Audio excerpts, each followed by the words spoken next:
What's the wildest thing an old person has casually mentioned to you in conversation? One guy told me how he made his money in life. I almost couldn't believe it. I work at a retirement home, so old people saying crazy things is kind of just a part of my daily routine. One of my favorite old heads was this guy Sanders. He was super sharp for someone his age, and he was aware that since he was old, he could get away with saying things that someone my age would probably get fired for. He used this ability to crack some of the funniest dirty jokes I've ever heard. He seriously could have been a comedian. He was also a bit of a Casanova at the retirement home. He was super loaded, so he definitely could afford to be living on his own.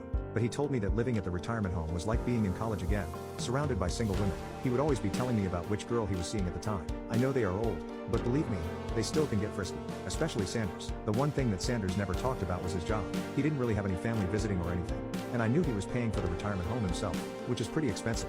He also was always buying designer clothes, and he looked just as funny in them as you were imagining. I always thought it was impolite to ask, so I never did. One day I was cooking some dinner for him and I casually asked him if he liked to cook. His response was, "I used to," but then the cops found out. Thankfully,